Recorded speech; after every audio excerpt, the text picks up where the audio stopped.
É com muita alegria que eu quero cumprimentar você com a paz do Senhor Jesus. Eu sou o pastor Márcio Emerson, se você está no canal está inscrito e hoje nós vamos juntos aprender um pouco mais da poderosa palavra de Deus voltada para a lição da nossa juventude, onde nós estamos submissos a um tema e o tema é Entre a Verdade e o Engano.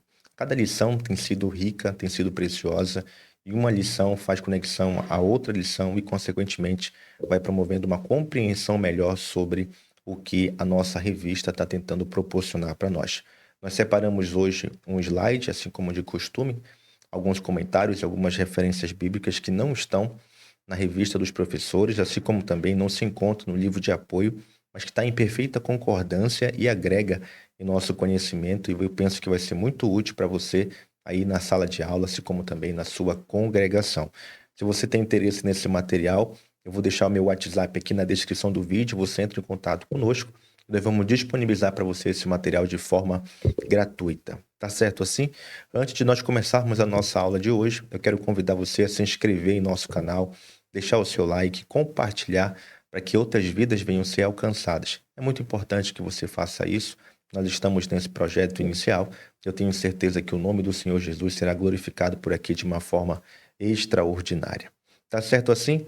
Vamos para o assunto da nossa lição de hoje, que nós vamos falar sobre a falácia do relativismo ético e moral. Como de costume, nós temos um texto principal que diz: Ai dos que chamam ao mal bem e ao bem mal, que fazem das trevas luz e da luz trevas, e do amargo doce e do doce amargo. Isaías capítulo 5, versículo de número 20. O resumo da lição: a fé cristã afirma que Deus é a fonte da moralidade e que seus princípios revelados nas Escrituras são universais, imutáveis e essenciais para uma vida justa. Tá ok? Nós temos aqui alguns objetivos a serem alcançados. Nesses objetivos, nós vamos mostrar, analisar e esclarecer. Mostrar o conceito e a natureza do relativismo moral, analisar a perspectiva bíblica sobre a moral, esclarecer o impacto do relativismo na sociedade e também na igreja. Tá bom? Nossa introdução: o relativismo ético e moral defende a ideia de que não existe verdades morais absolutas e que o que é certo ou errado varia de acordo com a cultura, o período histórico ou a opinião pessoal. Esse primeiro parágrafo sobre a introdução eu tirei do livro de apoio. O pastor Eduardo traz para nós já quase que uma definição sobre o relativismo ético e moral. Então, já na introdução, nós vamos entender que se defende a ideia que não existe verdades morais absolutas. Todas as opiniões são válidas e, a partir disso, não tem uma conduta, um valor, um princípio estabelecido, uma verdade absoluta. É sobre isso que nós vamos entender melhor sobre essa relativização sobre a ética e também sobre a moral. Continuando, nesta lição, examinaremos por que o relativismo moral é uma falácia enganosa e como ele afeta a fé e a sociedade. Ao rejeitar, ignore aqui o erro ortográfico, ao rejeitar a existência de uma moral objetiva e transcendente, esse pensamento desorienta o ser humano, conduzindo-o à autonomia destrutiva e à perda do senso de justiça verdadeira. Então, hoje nós vamos entender o que é essa ideologia, do que se trata esse relativismo ético e moral. Nós vamos entender também como a Bíblia vê, qual é o ponto de vista bíblico sobre a moral, e também nós vamos trabalhar sobre as consequências, dos prejuízos, aquilo que afeta a nossa fé cristã. Essa é a nossa introdução, tá bom? Vamos avançar aqui e nesse avanço nós já vamos para o nosso tópico e também o nosso subtópico. O primeiro tópico de hoje é o conceito e a natureza do relativismo moral. Nós vamos entender do que se trata isso. E o primeiro subtópico é a subjetividade ética, tá? Leia comigo. No relativismo, todas as opiniões são tidas como igualmente válidas. Deixei em negrito porque isso é uma bandeira que se levanta com muita frequência. Todas as opiniões são válidas, igualmente válidas. Existe aqui um socialismo nas opiniões. Como não se crê em uma verdade absoluta, todas as opiniões, todos os sentimentos, todas as vontades, todas as ideologias, elas são positivas e válidas. E qualquer tentativa de afirmar uma verdade objetiva é considerada intolerante ou autoritária. Quando você observa essa palavra intolerante e autoritária, lembra você de algum tipo de movimento aqui no Brasil? Pois bem, isso tem acontecido com muita frequência. Essa palavra intolerância e autoritária geralmente é aplicada para aqueles que contrapõem qualquer tipo de relativismo moral e ético. Com isso, perde-se o referencial que orienta a vida humana em direção ao bem, à justiça e à responsabilidade. Essa mentalidade aumenta uma sociedade fluida, onde os limites éticos são constantemente deslocados para ajustarem-se aos desejos e conveniências do momento. Isso conduz inevitavelmente à instabilidade moral e à decadência social. Eu deixei negrito aqui nessa primeira slide justamente esse ponto que é necessário comentar, onde os limites éticos são constantemente deslocados para ajustarem-se aos desejos e conveniências.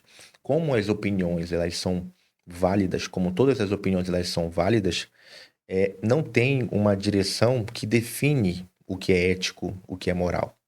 Então, é como se fosse uma legalidade para a prática de imoralidade, de ilegalidade, para atos e comportamentos antiéticos. Então, na subjetividade da ética cristã, essa conveniência do momento é justamente a brecha que eles precisam para adequar e adaptar a sua forma livre de se viver, tá? Então, nesse primeiro momento, é importante ressaltar isso sobre a subjetividade ética. Avançando aqui, nós vemos o contraponto. Para o cristianismo, contudo, a ética não é moldada pela cultura ou opinião, mas por um padrão eterno e imutável estabelecido por Deus. A Bíblia revela um Deus santo, justo e bom, cujos mandamentos não estão sujeitos às variações dos tempos, nem à oscilação dos sentimentos humanos, que é justamente o contraponto contra o relativismo. Enquanto todos os sentimentos e vontades e pensamentos são válidos, à luz da palavra, nós servimos um Deus que estabeleceu princípios, valores, comportamentos, que estabeleceu a sua santidade, um tributo comunicável de Deus que foi liberado a nós. Isso nós vamos entender melhor lá na frente sobre o ponto da santidade, que é justamente aonde é o principal contraponto sobre esse relativismo, tá? Eu destaquei aqui algumas referências bíblicas para ressaltar a natureza divina no que nós acreditamos e também o contraponto sobre esse relativismo. Importante você levar essas referências para a congregação, para a sala de aula, porque enriquece ali o conhecimento. Perceba, Deus é imutável, ou seja, o seu padrão não muda. Malaquias capítulo 3, versículo 6, está escrito, porque eu, o Senhor, não mudo. Hebreus capítulo 13, versículo 8 diz, Jesus Cristo é o mesmo ontem, hoje e eternamente. Quando se trata da palavra de Deus, ela é eterna e também ela é imutável. Isaías capítulo 40, versículo 8, a palavra de nosso Deus permanece eternamente. Mateus capítulo 25, verso 35, os céus e a terra passarão, mas as minhas palavras não hão de passar. Quando se trata de Deus e o seu atributo santo, justo e bom, isso é um fundamento que faz alusão à ética de Deus. Perceba no texto, Levítico capítulo 11, versículo 44, sede santos porque eu sou santo. Fundamento ético, um fundamento moral, é justamente esse atributo comunicável de Deus que é a sua santidade. E por fim, a moral, ela não vem do homem, mas ela vem de Deus. Se você está nos acompanhando aqui no nosso canal, você vai ver que nós fizemos um vídeo especificamente sobre Êxodo capítulo 20, que nós tocamos sobre esse ponto, a fonte da moralidade. E certamente que essa fonte da moralidade não vem do homem, mas ela vem de Deus. E por que não vem do homem? Porque segundo Jeremias capítulo 17, versículo 9, o coração do homem ele é enganoso. Provérbios capítulo 14, versículo 12 diz que há caminho que ao homem parece direito, ou seja, parece direito, mas nós sabemos que o fim dele é a morte, tá ok? E aqui nós já avançamos para o nosso segundo subtópico sobre o conceito e a natureza do relativismo moral, que são a mudança de valores. Quando esse relativismo ele se impera, a mudança de valores é o principal alvo. Leia comigo. Essa constante mudança de valores revela a instabilidade da ética relativista. O ser humano, sem uma base firme, acaba sendo levado por todo o vento de doutrina, Efésios capítulo 4, verso 14. Sem direção nem discernimento. O que hoje é considerado como direito, amanhã pode ser um escândalo. que ontem era uma abominação, hoje é celebrado publicamente. Isso gera uma confusão moral e insegurança espiritual. A mudança de valores, de princípios, é o principal alvo desse movimento, desse relativismo ético e moral, pois ataca diretamente os nossos princípios, ataca diretamente os nossos valores.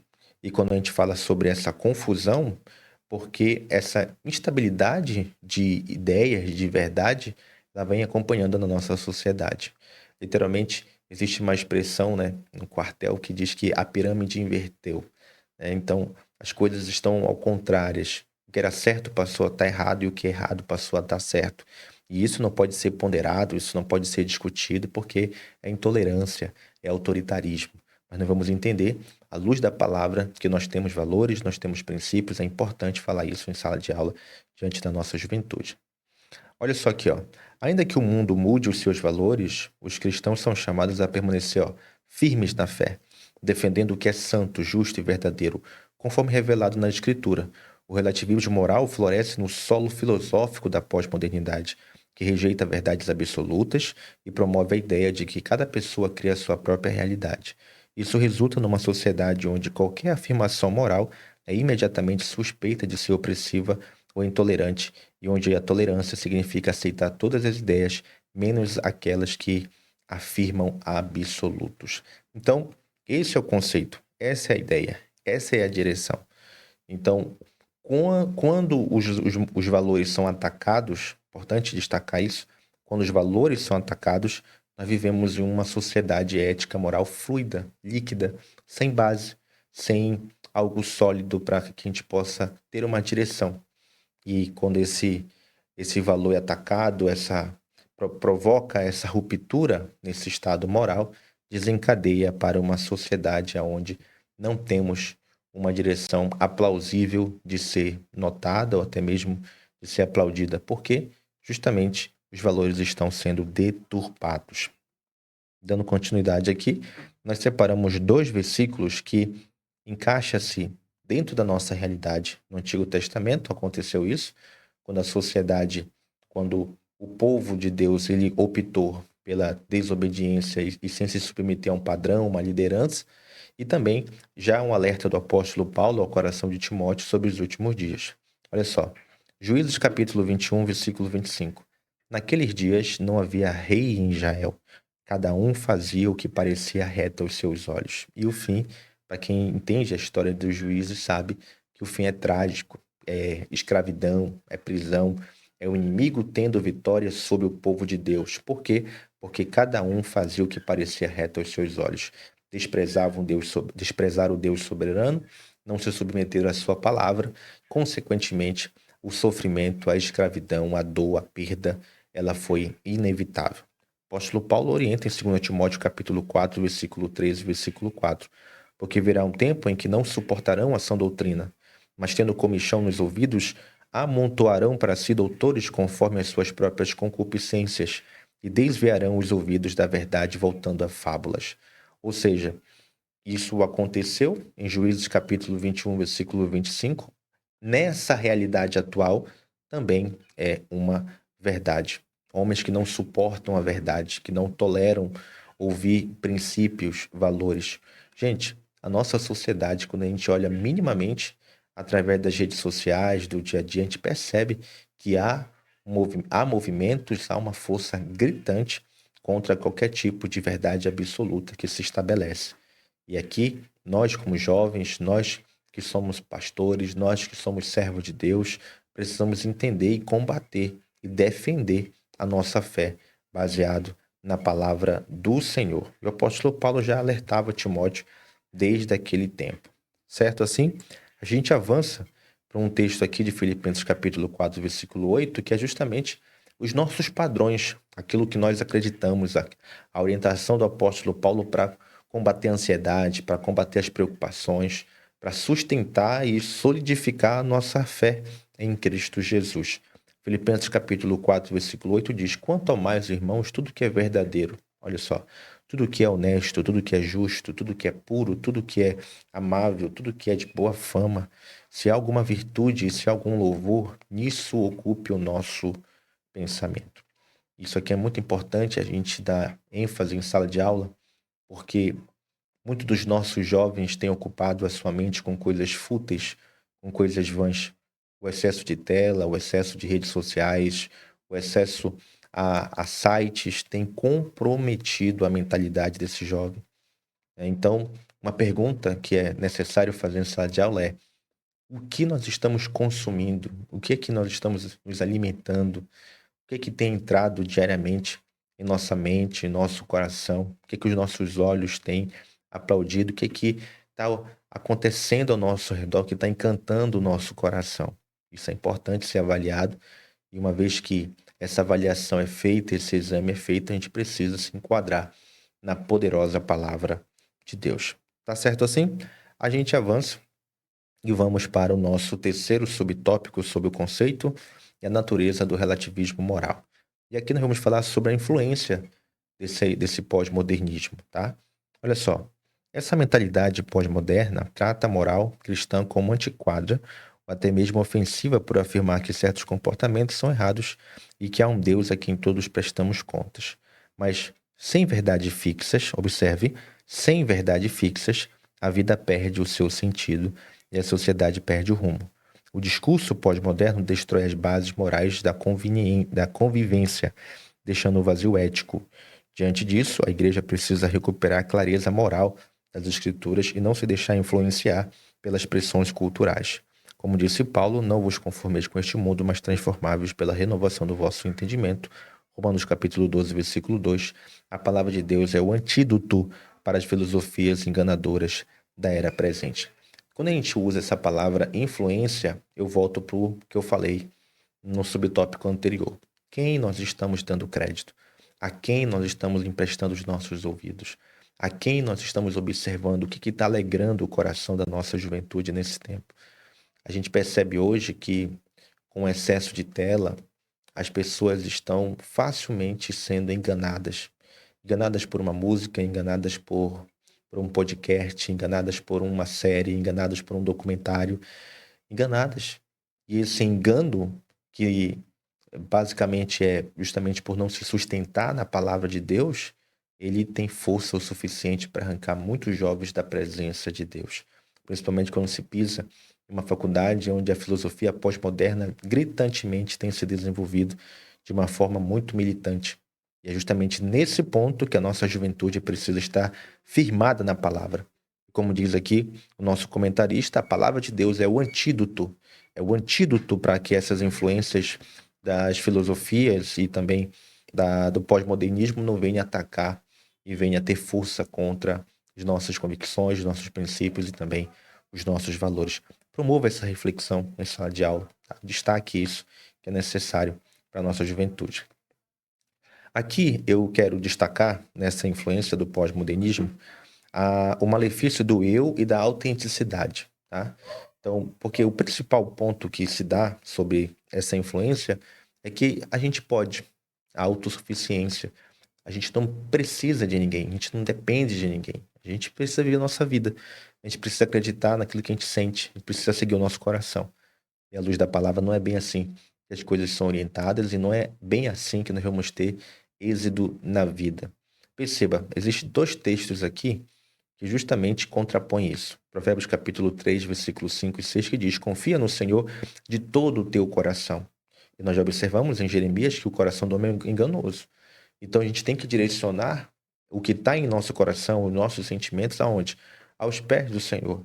Está escrito em 1 Pedro, capítulo de número 5, se não me falha a memória, que nós precisamos lançar aos pés do Senhor todas as nossas preocupações, porque Ele, Jesus, tem cuidado de nós. Perceba, confia no Senhor de todo o seu coração e não estribes no teu próprio entendimento. Reconhece-o em todos os teus caminhos e Ele endireitará as tuas veredas. Essa é a orientação do sábio Salomão para nós que não podemos confiar em nossas próprias convicções e direcionar todas elas aos pés do Senhor.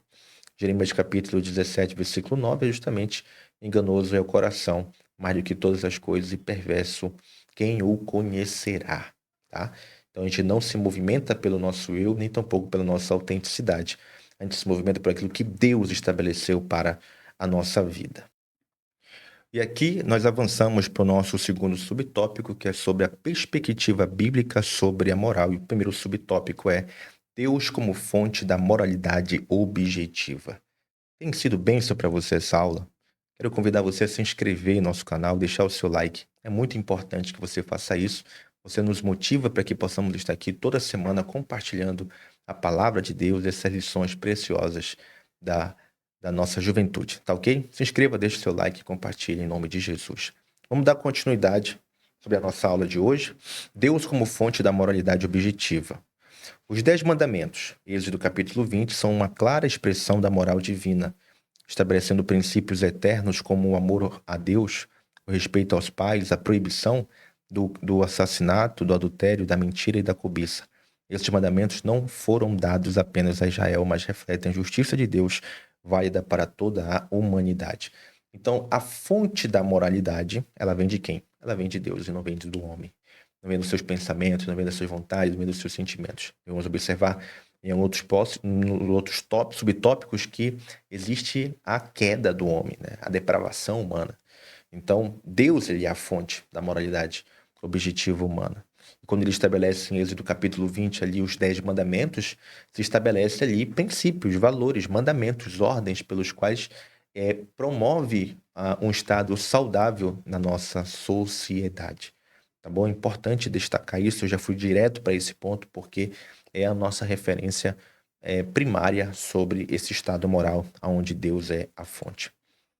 Olha só, Jesus, no seu ensino no Sermão do Monte, Mateus 5:7, não aboliu a lei, mas aprofundou-a, mostrando que a verdadeira obediência não é apenas externa, mas também ela é interna, que começa no coração. Ele claramente nos chama a uma justiça superior à dos escribas e dos fariseus, baseado na pureza, no perdão, na fidelidade, no amor. Dessa forma, a ética cristã não depende da cultura ou das circunstâncias, mas sim do padrão revelado pelo próprio Deus. Então, Cristo, enquanto estava na terra, exercendo seu ministério, submisso à vontade de Deus, Pai, ele não aboliu, mas ele cumpriu todas as leis. E ainda acrescentou e ainda aprofundou que a essência dessa lei, a essência desse mandamento é de dentro para fora, é um coração transformado, é uma vida direcionada, é uma vida submissa à palavra de Deus, diferente dos fariseus que abraçavam a hipocrisia com muita naturalidade. Cristo vai no contraponto, dizendo que o exterior ele não tem força nenhuma se o interior não existe um coração transformado. Então, esse coração transformado vem de uma fonte moral que é Deus. E esse Deus é justamente ele que estabelece esses princípios e também valores. Tá certo assim?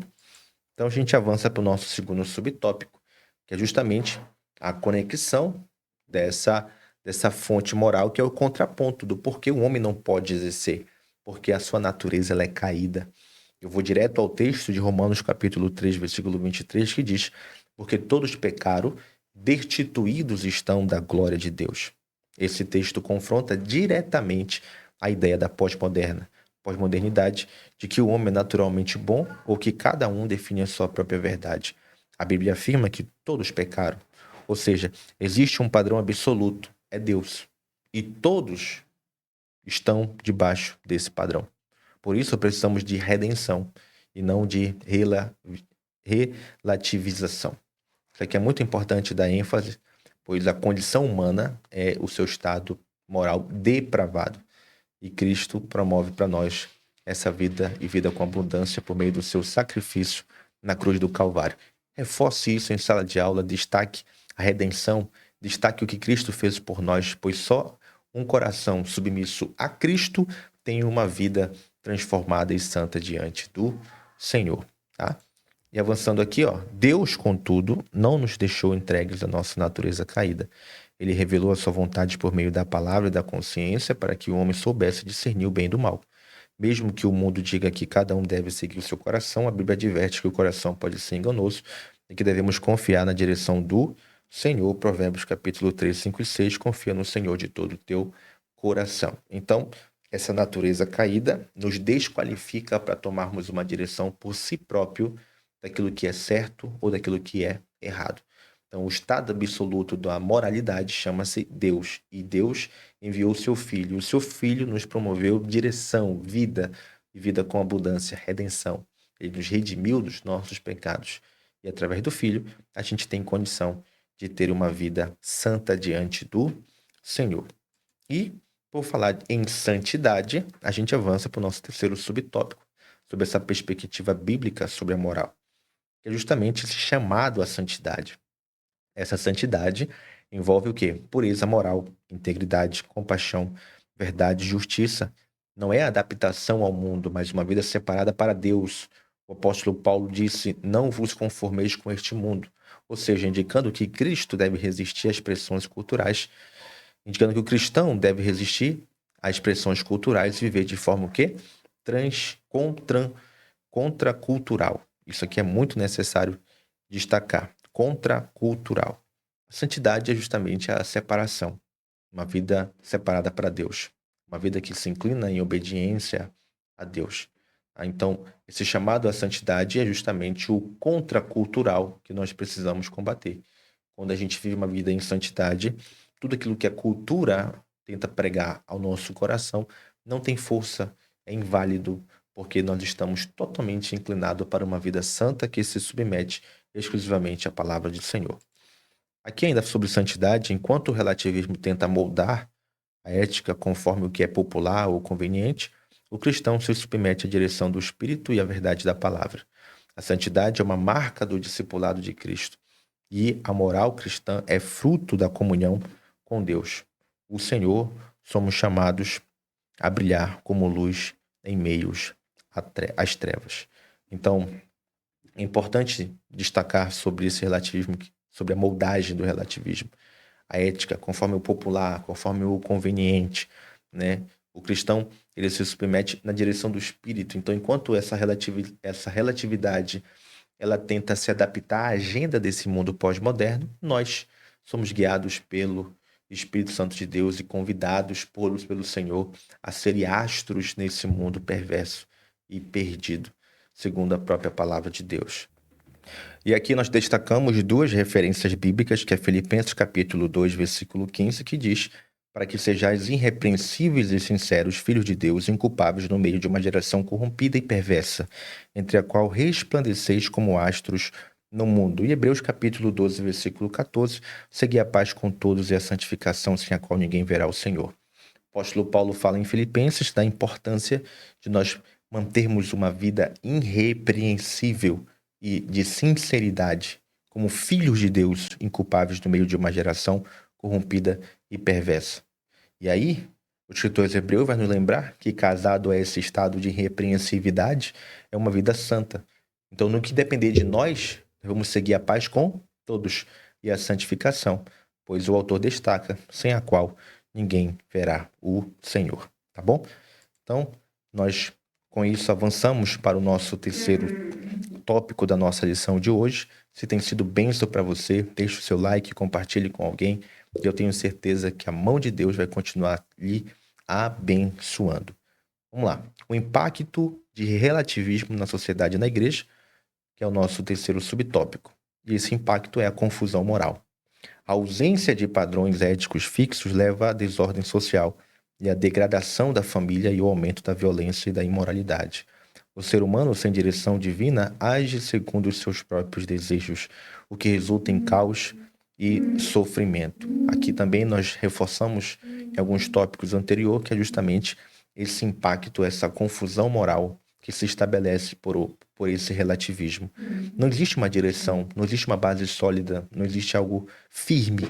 E por conta disso, é natural que esse sofrimento por meio de ausência de direção divina promova um caos em nossa sociedade, assim como também na nossa fé.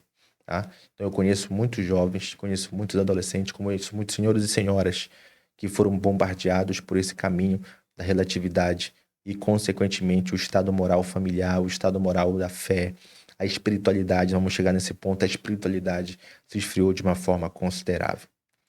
Avançando aqui, ó, na igreja, o relativismo entra sutilmente quando há concessões doutrinárias e éticas para agradar o mundo. Isso aqui é muito forte.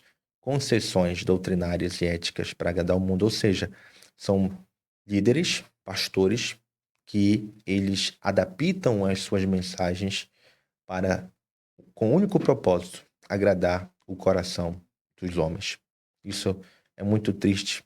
Olha só, quando líderes e membros deixam de submeter-se integralmente à palavra de Deus, passam a reinterpretar as escrituras conforme os valores culturais vigentes. E alguns pastores, devido a essa relativização, querem até adaptar, querem mudar a Bíblia, querem alterar o que está escrito na palavra, não concordam. Eles falam que a Bíblia não é a palavra de Deus, mas contém a palavra de Deus. E dentre outras falácias que são absurdas, isso é consequência do relativismo, é o impacto da sociedade e também dentro da igreja. Isso resulta numa fé diluída, em igrejas sem poder de transformação e em crentes que não vivem mais como sal e nem tampouco como luz nesse mundo. Olha só, Isaías capítulo 5, versículo 20 é o nosso texto base e nós reforçamos ele aqui. Ai dos que ao mal chamam bem e ao bem mal, que fazem da escuridade luz e da luz escuridade, e fazem do amargo doce e do doce amargo. É justamente essa liderança que está em nosso púlpito que prega essa relativização, tentando agradar os homens. Agrada os homens por conveniência, agrada os homens por dízimo, agrada os homens por oferta, agrada os homens por recurso, agrada os homens por portas, agrada os homens por não perder.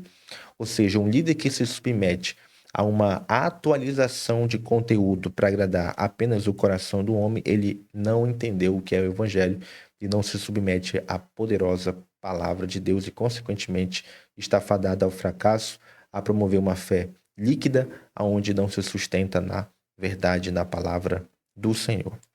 Avançamos então para o nosso segundo subtópico, que é justamente a consequência dessa confusão, a fragilidade espiritual. Quando os cristãos absorvem os valores relativistas, a sua vida espiritual enfraquece. A comunhão com Deus depende de obediência à sua palavra. Só que o relativismo procura sempre nos afastar da verdade. Se o pecado já não é reconhecido como tal, o arrependimento torna-se desnecessário. O crente perde a sensibilidade à voz do Espírito Santo. Isso leva à frieza espiritual e à conformidade com o mundo. Uma espiritualidade sem compromisso com a verdade torna-se superficial, emocional e instável. A força espiritual está em viver enraizado na verdade do Evangelho, com o coração quebrantado e a mente renovada pela palavra. Efésios capítulo 6, versículo 10. No demais, irmãos meus, fortalecei-vos no Senhor e na força do seu poder. E Efésios capítulo 5, verso 18. E não vos embriagueis com vinho em que há contenda, mas enchei-vos do Espírito Santo. Quando a gente fala sobre a fragilidade espiritual, a gente pode direcionar, obviamente, para o assunto da nossa lição, que é o relativismo, ético e moral. E isso é tão sutil, é uma guerra tão silenciosa que muitas das vezes a gente sequer se percebe do grau espiritual que nos encontramos, justamente porque estamos sendo bombardeados por esse relativismo. E, como dizia um pastor, existe um demônio chamado nada a ver, né? Esse saudoso pastor, ele marcou muito a minha vida, essa mensagem que ele dizia, que esse demônio nada a ver, ele tem influenciado muita gente. Não, nada a ver vestir, nada a ver falar isso aqui, nada a ver se comportar dessa maneira, nada a ver ter esse tipo de pensamento, nada a ver.